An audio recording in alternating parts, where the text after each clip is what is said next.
Part of what the Prime Minister's agenda will be when he visits New York. We're also learning that he's going to be meeting about 24 thought leaders from various walks of life today in New York. It's a mix of people, and we're going to walk you through some of the names that we know are on that list. Elon Musk, of course, now the head of CEO and the head of Tesla in the past, continues to be the head of Tesla. There's Neil deGrasse Tyson, the scientist. There's Paul Romer, Nicholas Nassim Taleb, the author, Ray Dalio, who of course is the CEO of Bridgewater.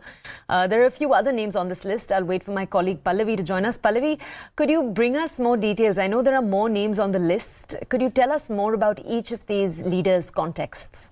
Well, just to capture, it's an interesting mix because I think the underlying principle under all of this, as we've already pointed out, and what is coming in from the government sources is that he's going to meet people from different walks of life. They are entrepreneurs, they are influencers, and the entire purpose of this is to have some kind of exchange and synergy, and that we work together. Elon Musk, who already pointed out, Twitter, Tesla, of course. Recently, Tesla and India had trade ties which took place. We have Palu Shah. She's very interesting because she really sang a song recently on the benefits of millet, and she comes in from Gujarat, Indian origin. She's also going to be meeting up with the Prime Minister.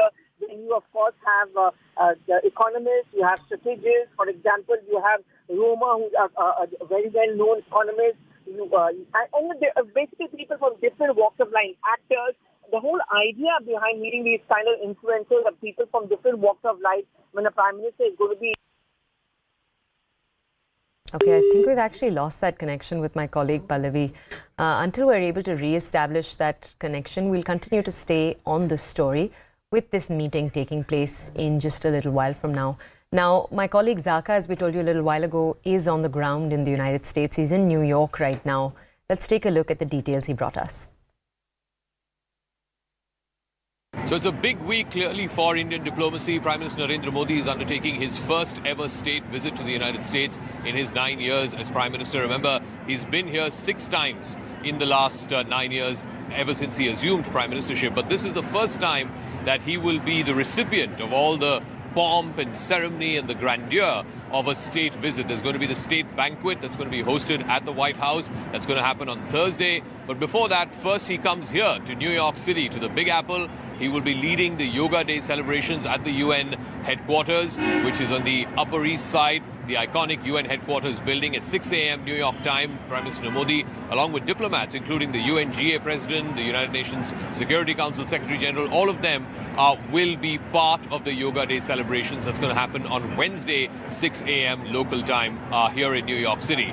Also, a whole bunch of substantive deals, particularly in defense technology, are going to be signed. The big one, of course, being the GE jet engine deal for the 414 GE jet engines, which are going to be manufactured in India. There's going to be a great degree of technology transfer as well as part of that deal. We're given to understand that by value, close to 80% of value of the jet engine will be transferred, and the technical know-how will be transferred to the Indian counterparts. Also, the other big deal in the defense realm, which is expected, happens to be the Predator armed drone deal. Now, remember, the Predator drones are something that the US has very successfully deployed in the heartlands of Afghanistan against the Taliban, also operating on the terrorists who are operating from Pakistan. So it's been a very successful defense component of the US military relationship. They've been using this since the late 2000s, and for the very first time, they are extending this technology to India.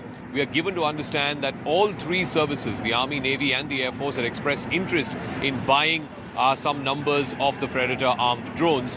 We don't know the exact number or the value of this deal. That will likely be revealed through the course of this week.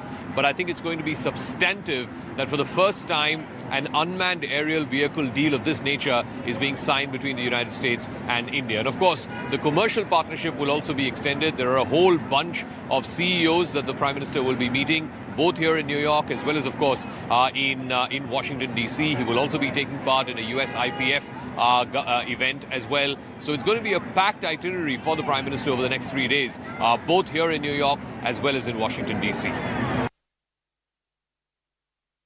So it's a big week for Indian diplomacy. Prime Minister Modi is going to be here in New York as well as in Washington, D.C. For the first time in 9 years under his prime ministership, he's going to be invited for a state visit. two critical issues, geopolitical issues that are going to dominate the conversation. One, of course, the ongoing Russia-Ukraine war. Remember, the Ukrainian president has also reached out to India to play some kind of a mediator role to try and use its leverage, use its influence with President Putin and Russia to try and broker some kind of a ceasefire. That is definitely going to be a topic of conversation when Prime Minister Modi and US President Biden meet. And they will be meeting over multiple occasions through the course of this week. There is a private dinner that's going to happen Wednesday night. And then, of course, on Thursday night, there is the state banquet as well. He will also get a chance to interact with Vice President Kamala Harris and Secretary of State Antony Blinken. That's going to be over a working lunch on Friday.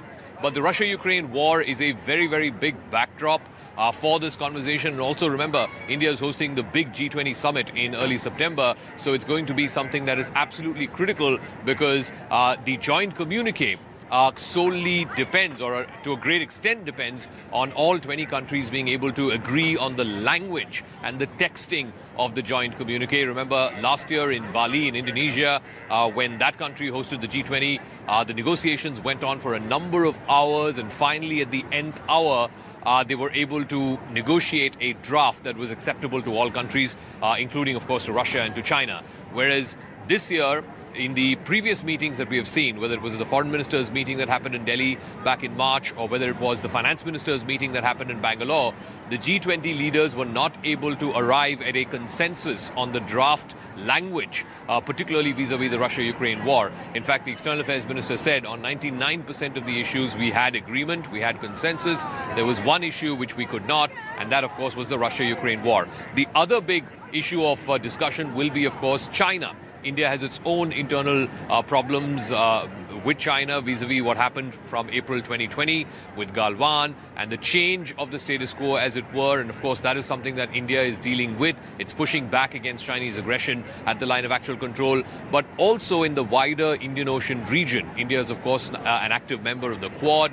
We recently had the Quad leaders meeting that happened on the sidelines of the G7 in Hiroshima.